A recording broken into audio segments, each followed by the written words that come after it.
के बढ़ते मामलों के बीच पीएम मोदी का राष्ट्र को संदेश, कहा लॉकडाउन का कोई इरादा नहीं है, ये है अंतिम विकल्प। पीएम मोदी की प्रवासी मजदूरों से अपील, कहा श्रमिकों में भरोसा जगाए राज्य सरकार, जो जहां है वही रहे। पीएम ने कहा तूफान बनकर आई है कोरोना की दूसरी लहर, लोगों की पीड़ा का है पूरा एहसास। ऑक्सीजन की किल्लत पर बोले पीएम, सप्लाई बढ़ाने के लिए हो रही है कई स्तरों पर उपाय।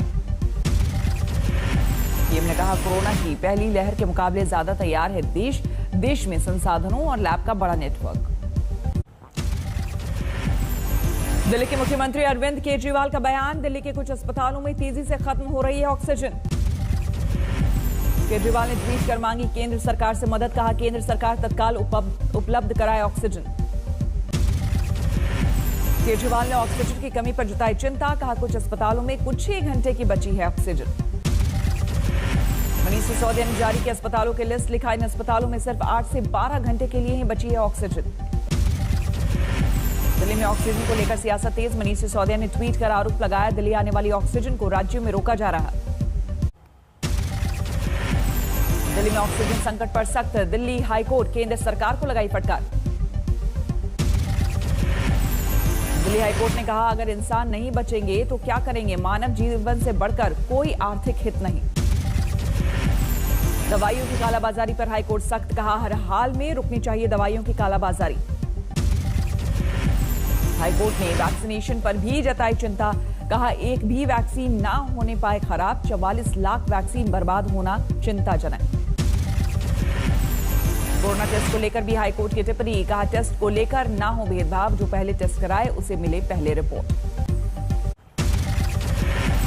कोरोना वैक्सीन को लेकर पीएम मोदी की वैक्सीन कंपनियों के साथ बैठक, हालातों को लेकर चर्चा। रक्षा मंत्री राजनाथ सिंह ने आर्मी चीफ, रक्षा सचिव और डीआरडीओ से की बात, कोरोना संकट में सहयोग के लिए कहा।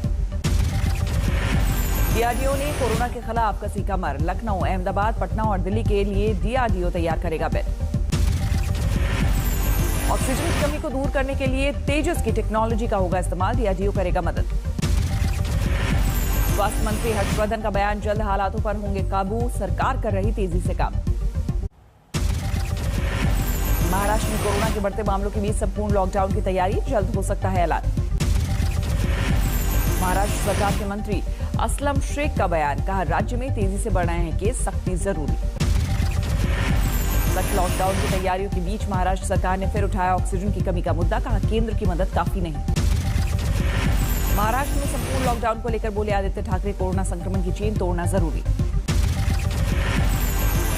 आदित्यनाथ ने कहा कि लॉकडाउन को लेकर सहमति से होगा फैसला, सबको मिलकर काम करना जरूरी। कोरोना संकट पर यूपी की योगी सरकार का बड़ा फैसला, 2 दिनों के वीकेंड लॉकडाउन का ऐलान। यूपी में 500 से ज्यादा कोरोना पॉजिटिव वाले जिलों में रहेगा नाइट कर्फ्यू, रात 8 बजे से सुबह 7 बजे तक रहेगा नाइट कर्फ्यू। सुप्रीम कोर्ट से योगी सरकार को बड़ी राहत, हाईकोर्ट के 5 शहरों में लॉकडाउन के फैसले पर लगाई अंतरिम रोक, 2 हफ्ते बाद फिर सुनवाई। योगी सरकार को सुप्रीम कोर्ट को देनी होगी जानकारी, अब तक कोरोना की रोकथाम के लिए क्या किया और आगे का प्लान क्या है। सुप्रीम कोर्ट ने वरिष्ठ वकील पीएस नरसिम्हन को एमाइकस क्यूरी नियुक्त किया है, यूपी में कोरोना की रोकथाम के प्रयासों पर रखेंगे नजर। सीएम योगी ने टीम 11 के साथ की बैठक, कोरोना कर्फ्यू को सख्ती से लागू करने का फैसला। यूपी में कोरोना महामारी अधिनियम में संशोधन, बिना मास्क घर से निकलने पर 1000 रुपए जुर्माना, दोबारा पकड़े गए तो 10,000 रुपए पड़ेंगे देने। सार्वजनिक जगहों पर थूकने वालों पर भी यूपी में सख्ती, 500 रुपए का जुर्माना लगेगा। उत्तर प्रदेश में पिछले 24 घंटे में कोरोना के 29,754 नए केस, 163 मरीजों की मौत। यूपी में कोरोना से मृतकों के आंकड़ों ने बढ़ाई चिंता, प्रदेश में कोरोना से कुल मृतकों की संख्या 10,000 के पार। देश में कोरोना की बेकाबू रफ्तार जारी, लगातार तीसरे दिन कोरोना केस 2.5 लाख से ज्यादा। पिछले 24 घंटे में 2,59,000 से ज्यादा केस आए, 1,761 लोगों की मौत। पिछले 24 घंटे में 1,54,761 मरीजों ने कोरोना से जीती जंग, बीमारी के बाद हुए स्वस्थ। सरकारी आंकड़े के मुताबिक देश में अब तक 1,80,530 लोग कोरोना से दम तोड़ चुके हैं। देश में अब तक 12,71,29,000 से ज्यादा लोगों को लग चुका है कोरोना का टीका। कोरोना को लेकर सख्त, झारखंड सरकार 22 अप्रैल से 29 अप्रैल तक लॉकडाउन, जरूरी सेवाओं को छूट।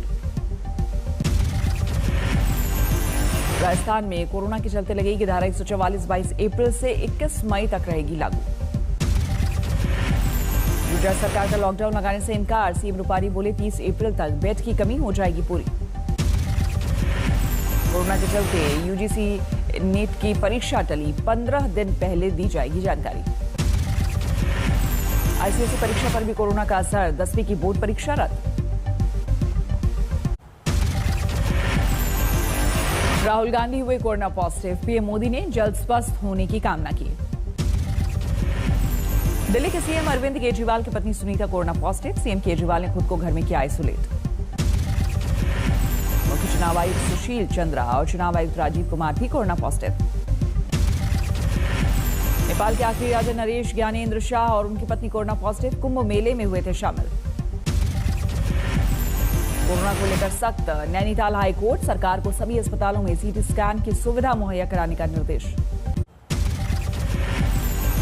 मुंबई में बीते 24 घंटे में कोरोना के 7,214 नए केस, कोरोना संक्रमण से 35 लोगों की मौत। नागपुर में पिछले 24 घंटे में कोरोना के 6,890 नए केस, 5,504 मरीज हुए ठीक। महाराष्ट्र में बढ़ते कोरोना संकट के बीच बड़ा कदम, सभी मंदिर फिर से बंद किए गए। राजस्थान में एक दिन में कोरोना के 12,000 से ज्यादा केस, 64 लोगों की जान गई। बिहार में पहली बार 10,000 के पार पहुंचे कोरोना के केस, 24 घंटे में 10,455 नए केस। कोरोना से यूपी के कानपुर में एक दिन में सबसे ज्यादा मौत, 28 लोगों की जान गई। लखनऊ में कोरोना से 19 लोगों की मौत हुई, प्रयागराज में 13 लोगों की मौत। यूपी की राजधानी लखनऊ में कोरोना के सबसे ज्यादा केस, एक दिन में 5,000 से ज्यादा मामले आए सामने। यूपी में तेजी से बढ़ रही है एक्टिव केस की संख्या, प्रदेश में 22,000 से ज्यादा एक्टिव मामले। योगी सरकार के दर्जा प्राप्त मंत्री हनुमान मिश्र का कोरोना से निधन, पीजीआई में थे भर्ती। उत्तर प्रदेश के नोएडा में तेजी से बढ़ रहा है कोरोना का केस, एक दिन में 640 नए मरीज, 8 लोगों की मौत। नोएडा में 31,500 से ज्यादा एक्टिव केस, 3,700 से ज्यादा मरीजों को इलाज जारी। गाजियाबाद में कोरोना के 633 नए केस, 1 मरीज की जान गई। उत्तराखंड में एक दिन में कोरोना मरीजों की संख्या 3,000 के पार, 27 लोगों की जान गई। उत्तराखंड की राजधानी देहरादून, कोरोना के सबसे ज्यादा मामले सामने आए, एक दिन में 999 केस आए। केरल में बेकाबू होती जा रही है कोरोना की रफ्तार, एक दिन में 19,500 से ज्यादा केस। केरल में एक दिन में कोरोना से 23 लोगों की मौत, संक्रमण की दर 18 के करीब। तमिलनाडु में एक दिन में 11,000 के करीब कोरोना के केस, 3,500 से ज्यादा मामले सामने आए। चेन्नई में, आंध्र प्रदेश में कोरोना के 8,987 केस, 24 घंटे में 35 लोगों की गई जान। ओडिशा में कोरोना के 4,761 नए मामले, बीते 24 घंटे में 5 संक्रमितों की मौत। दिल्ली में आनंद विहार टर्मिनल पर आज भी लगी प्रवासियों की वापसी की कतार, कोरोना गाइडलाइन की उड़ी धज्जियां। आप कहाँ जा रहे हैं? हम जा रहे हैं बिहार। घर जा रहे हैं। अभी आपको क्या लगता है, सरकार से उम्मीद है कुछ? यही तो है ना, कोई उम्मीद नहीं लग रहा है ना। अभी 2 दिन लगाए, फिर 1 हफ्ता हुआ, क्या पता कब तक हो सकता है। नई दिल्ली रेलवे स्टेशन के भीतर सिर्फ कंफर्म टिकट वाले यात्रियों की एंट्री, जिनके पास कंफर्म टिकट नहीं है उनके अंदर जाने पर रोक। दिल्ली के मिंटो रोड पर यात्रियों से खचाखच भरी दिखी एक बस, प्राइवेट बस, लोग लटक कर रहे थे सफर। प्रवासियों को लेकर दिल्ली से ग्वालियर ले जा रही बस हाईवे पर हादसे का शिकार, 2 लोगों की मौत, 6 घायल। दिल्ली में 6 दिन के लॉकडाउन के बीच जारी है जरूरी सेवाएं, दरियागंज में सब्जी मंडी में दिखी भीड़। दिल्ली से भारी संख्या में मुजफ्फरपुर के बैरिया पहुंचे श्रमिक, बस स्टैंड पर दिखी भीड़। दिल्ली के एक अस्पताल में ऑक्सीजन की कमी का टूटा कहर, 4 मरीजों की गई जान। राजस्थान के सीकर में बस स्टैंड पर उमड़ी जबरदस्त भीड़, कोरोना प्रोटोकॉल की उड़ी धज्जियां। कोरोना संकट पर तमाम निर्देशों के बावजूद कुछ लोग कोविड प्रोटोकॉल का नहीं कर रहे पालन। आगरा में बेपरवाह लोगों की तस्वीरें सामने आई। राजस्थान के सुमेरपुर में कोविड प्रोटोकॉल तोड़ने के आरोप में दुकान सीज करने पर विवाद। बीजेपी विधायक जोराराम सैकड़ों कार्यकर्ताओं के साथ धरने पर बैठे। यूपी के मुरादाबाद में रेलवे स्टेशन पर सैनिटाइजेशन प्रक्रिया तेज की गई। सोशल डिस्टेंसिंग पर फिर से जोर। दंतेवाड़ा में तैनात डीएसपी शिल्पा साहू की दिखी कर्तव्य निष्ठा। प्रेगनेंसी के बीच कोरोना संकट में ड्यूटी पर दिखी डीएसपी। मास्क को लेकर बरती सख्ती। कानपुर में भी प्रवासियों की घर वापसी तेज। सड़कों पर बढ़ी भीड़। रेमडेसिविर की कालाबाजारी पर हरियाणा सरकार सख्त। राज्य के गृह मंत्री ने कहा नहीं बख्शे जाएंगे मुनाफाखोर। देश भर में 1 महीने के लिए लॉकडाउन लगने पर जीडीपी में आ सकती है 2% की गिरावट। बुफा सिक्योरिटी की रिपोर्ट में किया गया दावा। कोरोना से निपटने के लिए सरकार ने दिया भरोसा। वित्त मंत्री ने कहा लोगों का जीवन और आजीविका बचाने पर काम कर रही सरकार। भारत बायोटेक और सीरम इंस्टीट्यूट को बिना बैंक गारंटी के 4500 करोड़ का एडवांस मिला। वित्त मंत्रालय के दखल के बाद ज्यादा वैक्सीन बनाने के लिए मिली रकम। अप्रैल में कई राज्यों में लगे लॉकडाउन से गाड़ियों की रिटेल बिक्री में बड़ी गिरावट की आशंका। डीलर्स को 6000 करोड़ रुपए के नुकसान की आशंका। दिल्ली में लॉकडाउन से 600 करोड़ रुपए रोजाना के कारोबार के नुकसान की आशंका। व्यापार संगठनों ने जरूरी सप्लाई बने रहने का जताया भरोसा। कोरोना के कारण लगी पाबंदियों से सहमे छोटे रिटेलर। कारोबार में जताई 40% नुकसान की आशंका। कोरोना के बढ़ते नए मामलों को थामने के लिए लगे लॉकडाउन से आर्थिक गतिविधियों पर होगा असर। फ्यूल डिमांड में गिरावट की आशंका। कोविड-19 के असर से ब्रिटेन ने भारत को ट्रैवल रेड लिस्ट में डाला। फिलहाल ब्रिटेन नहीं जा पाएंगे भारतीय। कोविड-19 की दूसरी लहर के कहर के सामने तमाम नामी कंपनियों ने बंद किए शहरों के दफ्तर। टीसीएस, आईटीसी, आईबीएम, इन्फोसिस ने शुरू किया वर्क फ्रॉम होम। 1 जून से सोने की हॉलमार्किंग के नियम को अनिवार्य बनाने के नियम पर रोक की मांग। फिलहाल देश के केवल 33% जिलों में ही इंफ्रास्ट्रक्चर। दिल्ली के कीर्तिनगर में झुग्गी बस्तियों में भीषण आग। आसपास की इमारतों तक पहुंचा संकट। लखनऊ में कोविड मरीज की मौत। प्रशासन पर 3 दिन से नहीं एम्बुलेंस सुविधा मुहैया कराने का आरोप। पटना में भी कोरोना से हालात खराब। मानवाधिकार आयोग के सेक्रेटरी ने एनएमसीएच का लिया जायजा। जोधपुर में पुलिस की सख्ती। कोविड गाइडलाइंस पालन नहीं करने वालों के खिलाफ कार्रवाई।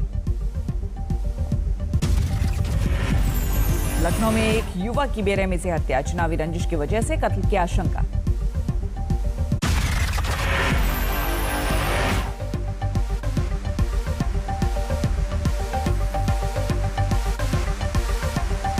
नमस्कार, मैं हूं अंजना ओम कश्यप। हमें उम्मीद है ये वीडियो आपको पसंद आया होगा।